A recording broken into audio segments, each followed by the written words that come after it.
Ooh! As funny as it is, I don't even got it set up right now because I'm switching spots. You already know. I'll get it to you. We'll find another time. You already know. Heat, though. It's heat to the ceiling. What's going on, guys? Travis, going through another training camp and everything, and then last year, late in the year, we're asking you about potential retirement. Just wondered what you felt going through training camp and just your energy being back. I'm excited, man. I'm excited. Get to play another year of football. Fresh slate. Get to kind of prove to ourselves and Chiefs Kingdom that we're one of the top dogs. We can play at a high level, man. It's exciting. Offseason, how do you feel? Ready to rock. I've never been more excited, to be honest. I'm just we got a great team, a great group of guys that are putting all their heart into every single day, and that's fun to be a part of. Travis, is there any way to compare what you feel like going into this opener to, let's say, your first one or two? I mean, is it a totally different feeling? Completely different, yeah. You're just more comfortable, more aware of kind of the system, the routines, so you feel like you get, just that much more of a heads up, or you're kind of like more advanced in terms of understanding scheme and things like that, and just how you're supposed to attack your opponent. How about just dealing with adrenaline and things like that? I mean, I assume you're much better equipped now? I love it. I've always enjoyed playing in the biggest moments with the most on the line, and what better way to go start off the season than the Baltimore Ravens, man. Trav, I've been here before, my days playing.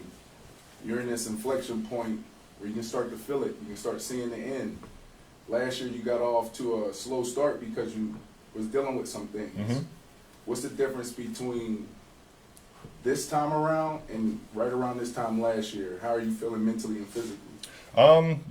Physically I feel just as good, if not more ready than I have been in years past. Just because you get more comfortable with your body, you learn things from the mistakes you made in years past and things like that. And you just constantly keep getting better and keep getting more aware of where your body's at. So Around this time in my career, like I picked up like dry needling, or I may have changed my nutrition up a little bit.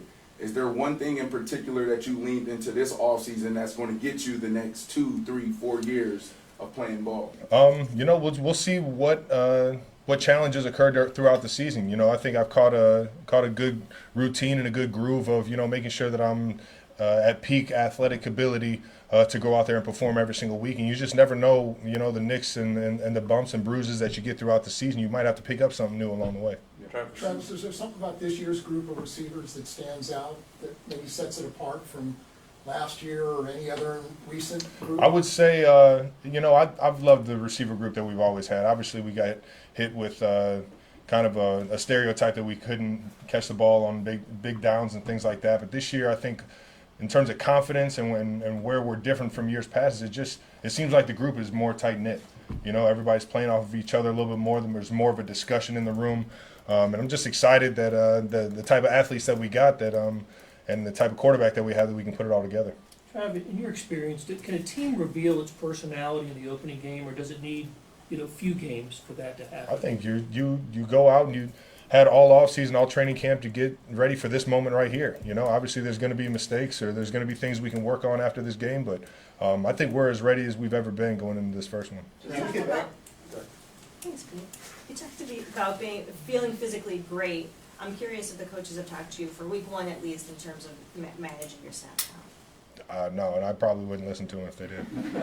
Thinking back specifically to this game last year, you had some miss. Just as you think back to that, and just the fact that how grateful are you that you're actually available and you had a nice training camp and everything kind of went that way? I'm forever fortunate to be able to play as many games as I've played already in this league, and that's why I really enjoy going out there every single day, even if it's just a practice, to really work on my craft, because I know not everybody gets that same fortune in their career.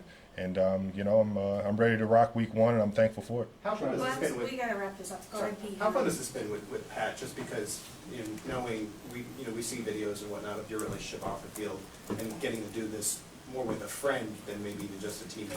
Yeah. I mean, Pat he's a brother, man. I've learned to just enjoy the moments and the big time games and all that stuff. But it's the day-to-day stuff that makes it fun when you're in the building with Pat Mahomes. He shows up and he has a good time doing it week in, week out, day in, day out. And that's the type of guy you want to come into work with. And outside of that, you know, it's just fun building those relationships throughout the building. Obviously, Pat is the one you guys see for the most part, but I mean, there's a bunch of guys and women in this building that I hold dear to. My friendships I hold dear, and I treat them like family. And it's because of, you know, just the type of people that the Kansas City Chiefs have been able to bring in. Go ahead, Bob. Travis, how could you sum up, if you can, the changes in your life in the last year in terms of the attention on you and things of that nature? What is there a way you can just describe what that difference is? Hopefully the best are yet to come, baby. You told us many times you want to do it till the wheels fall off. And as Vi just said, you got a lot of things happening in your life, and you got a podcast that's worth lots of money. You got a lot of options out there. How do you focus on this, because you can keep all the rest of the stuff out of it? How do you go about doing that? It doesn't seem super easy. I just love coming in here, man. It's kind of, I mentioned St. Joe is my sanctuary. I just love football and how it takes me away from life, and it gives me something I can feel genuinely happy about. I enjoy coming in the building, working on my craft, getting to understand a new game plan and perfecting that for the people around me. It gives me a purpose to kind of go about my day and to live my life, and I have so much excitement doing it. It's going to be hard trying to figure out when to call it quits or not. Last two Santa mates. Travis, maybe this is related to that, but some of the guys in there say that they get a lot of their energy from just what you bring every day in practice. Where do you get it from? And do you have days where maybe it's a little bit tougher for them? Yeah, who doesn't, man? Everybody has those days, but what you got to understand is that, you know, the goal and the goal in mind of the team is bigger than you, and everybody needs you to be at your best. And my college coach Butch Jones always told me, either you're a fountain or drain, baby. You don't want to be draining anybody out here, man. Give people life. Last one, Dave. Travis, you've been here just as long as Andy. You've seen the game plans for all these opening games. Just what is the excitement when you see that first game plan for the season, and how much can you, because of your experience, sort of envision or start to visualize how things may play out on the game? It's exciting. It's exciting. It's the first game of the season. Everybody wants to come out and you know, show how explosive they are, show how great or how much better they got from last year. And it's just a great opportunity to be going up against such a great team. Coach Harbaugh, everybody over there in Baltimore is just, you know, top tier, and they got some of the best players in the league on both sides of the ball, and it's just going to be a great challenge for us. But I think everybody's just fired up to get out in front of Arrowhead and get this season started. Thank you, everybody. Thank you, Travis. Have a good one, guys.